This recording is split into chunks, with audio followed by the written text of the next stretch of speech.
This is Building a Better Marketing System, Customer Segments. This is Bruce May. I'm the founder of BizParity and your instructor for this series. This micro course, Customer Segments, is part of our course, The Customer Journey. This micro course includes 2 micro lessons, defining customer segments and working with customer segments. This video covers our micro lesson, Working with Customer Segments. Working with customer segments can be easy or very hard, depending on the complexity of your business model. Identifying customer segments, a case study. This was done by the Southland Corporation that owns 7-Eleven. It reshaped how retailers think about how to define customer segments. The study was done back in the 1970s.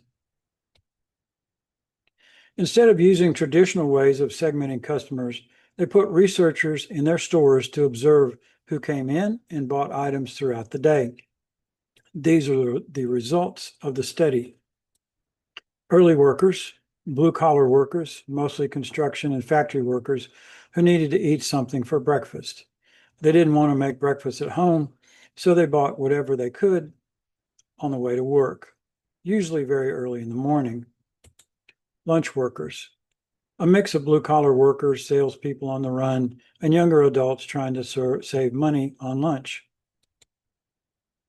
Soccer moms. These moms were taking their kids to soccer games or other sporting events after school. This included some moms stopping in to buy themselves something to eat in the car on the way to pick up their kids. And late-night partiers, the largest group by sales. They bought beer and wine, more beer, snacks, then more beer. This may seem obvious to us today, but at the time, it was one of the first studies that identified these buying behaviors.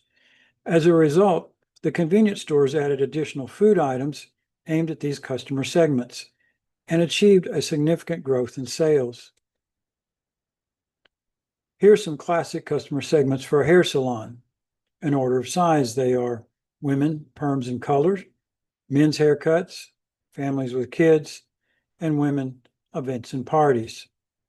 You can market to each of these customer segments, but let's take a closer look at that last group, women, events and parties.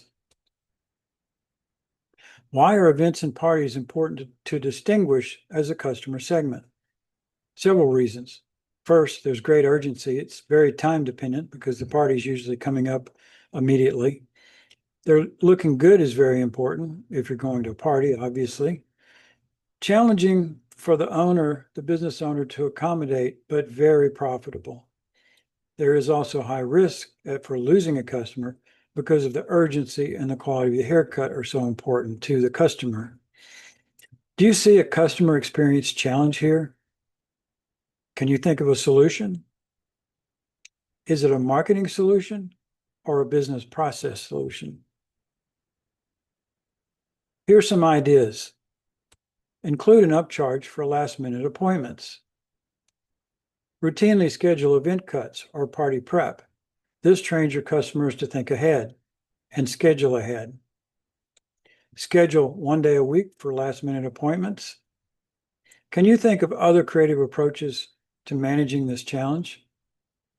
This is a good example of how to think about customer segments.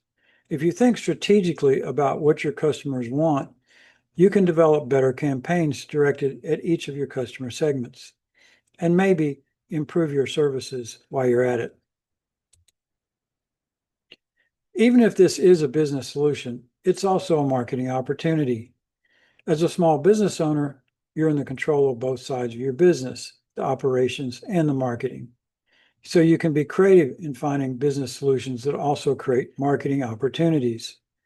It's very hard to do that if you're an enterprise business.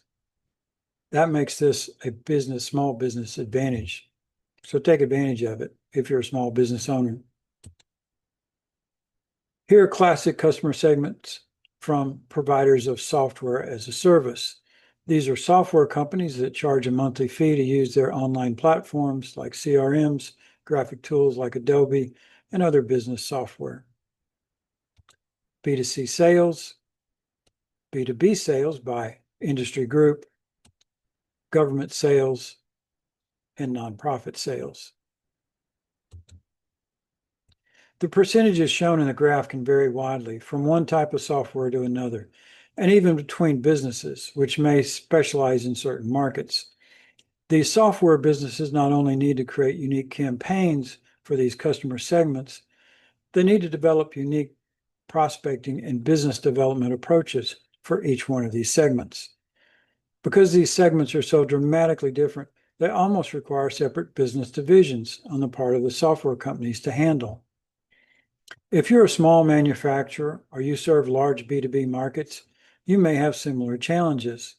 Think clearly about the sales and marketing processes needed to serve these very different customer segments.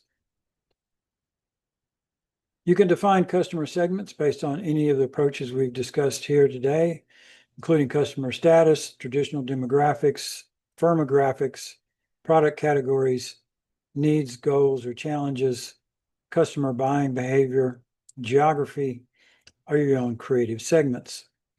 The ultimate test. Will most of these customers within a customer segment respond to messaging targeting the entire segment?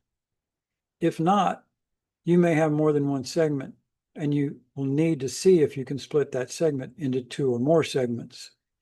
Alternatively, you may have segments that should be combined with other segments. This applies primarily to more complex business models that serve a large variety of clients. It takes multiple campaigns targeting different audiences and customer segments to fine-tune your marketing system when dealing with complex customer segments. Thankfully, most small businesses don't have this challenge. That's another advantage for small business owners. That completes our micro lesson, working with customer segments. Our next micro course is Return on Relationships. See you next time on Building a Better Marketing System. Thank you for joining us.